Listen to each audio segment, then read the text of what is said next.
Disclaimer.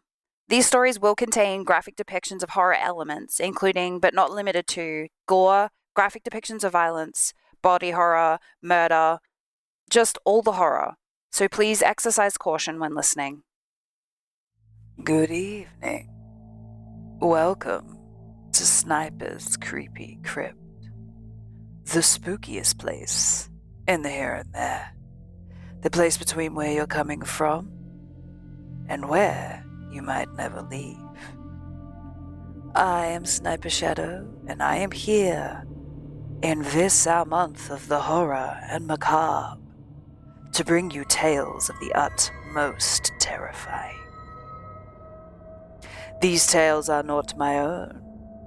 I simply overhear them from passers-by. Sniper's Creepy Crypt is open for 31 days and 31 days only, before it disappears for another year. So join us for some horror from the depths of the hell dimensions. Today is the day. Today marks the 1-year anniversary since that horrible night. Although it's been a year, I still remember everything so clearly. I remember every thought going through my head.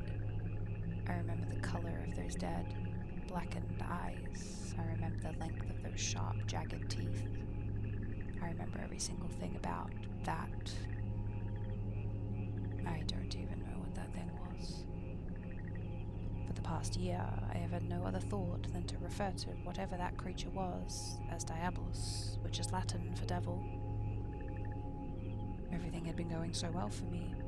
I was doing great in school, I had the perfect boyfriend, and I had an exceptional amount of friends.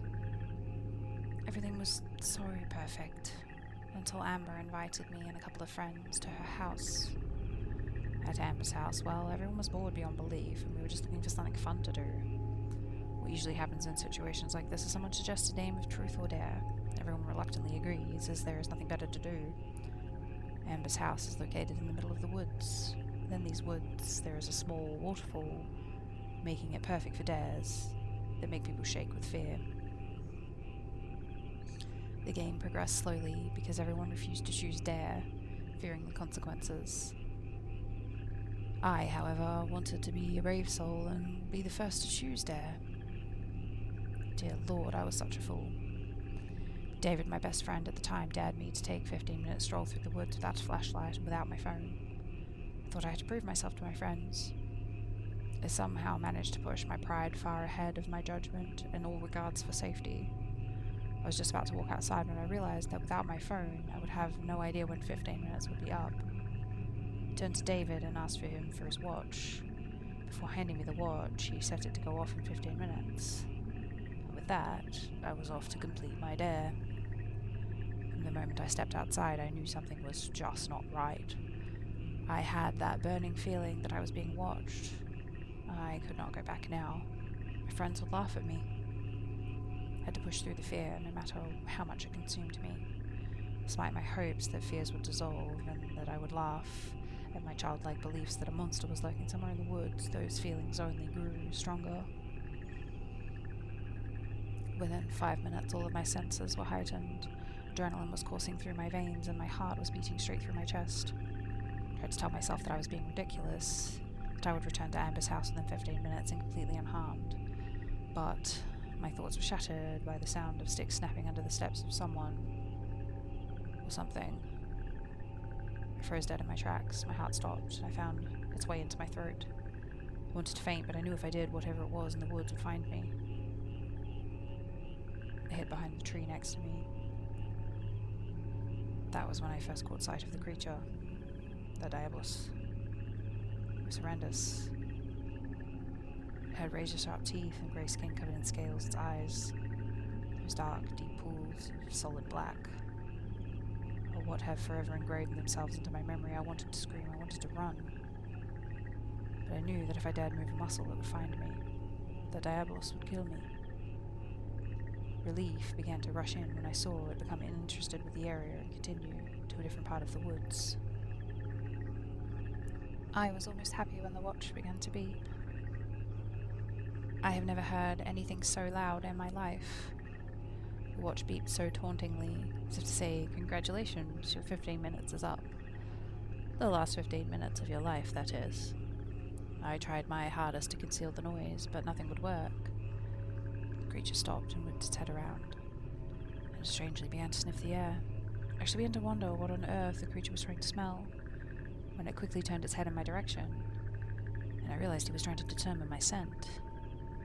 The second my gaze met that of the Diabolus, my feet acted on their own and began to run. I have never run so fast in my life, only because now was the only time that was exactly what I was running for. I ran deeper into the woods, never looking back once. I could hear the Diabolus running behind me. I heard its laboured breathing, the breathing of a bloodthirsty creature who would do anything to acquire the flesh of its chosen prey. I rounded a large rock, began to slide myself under it. I looked at the watch while at the same time listening to the footsteps of the creature. 11:45, I thought to myself. 11:45 is the time that I will die. Exactly 1 hour after leaving the safety of Amber's house will be the time of my death. The footsteps stopped. I listened closely, praying the Diabolus had lost interest in finding me. I shuddered, and I realized that it had only paused in an attempt to trace my scent. By the rapid pace of its breathing, I realized that Diabolus was closer to locating me. I quickly bolted out from underneath the rock and ran towards the waterfall. The waterfall was my last hope. I dared not look back. As I got to the waterfall, I dove into the water and hid behind the fall, closed my eyes and began to think. I had accepted the fact that if the Diabolus was to be able to find me, I would not ever see daylight again. I opened my eyes again.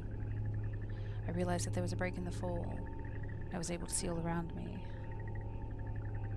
Emerging from the woods, I saw the Diabolus. It must have been 7 feet tall.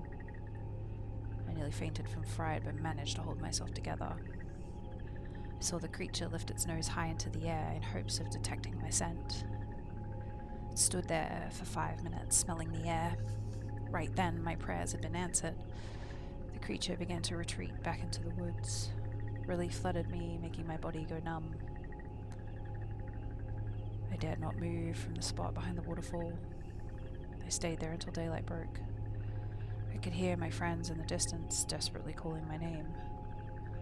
I emerged from the falls and ran into their comforting arms. I told them of the nightmare I'd endured through the night, and they began to look at me strangely, but I told them every single detail.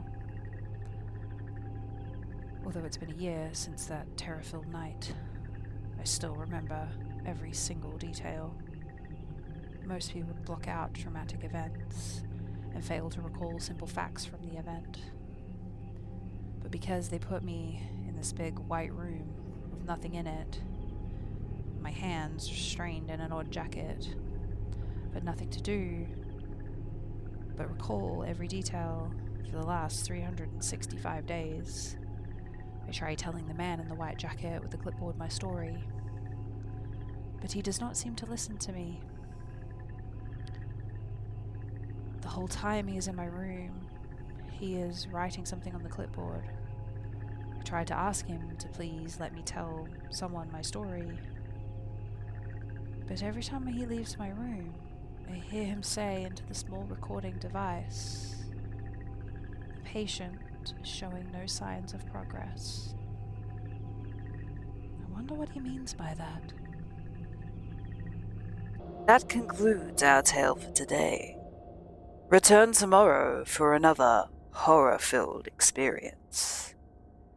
Wherever you come from and wherever you're going, thank you for spending some time here with us at Sniper's Creepy Crypt.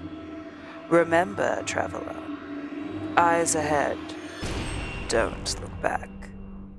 Until next time, good night and good luck.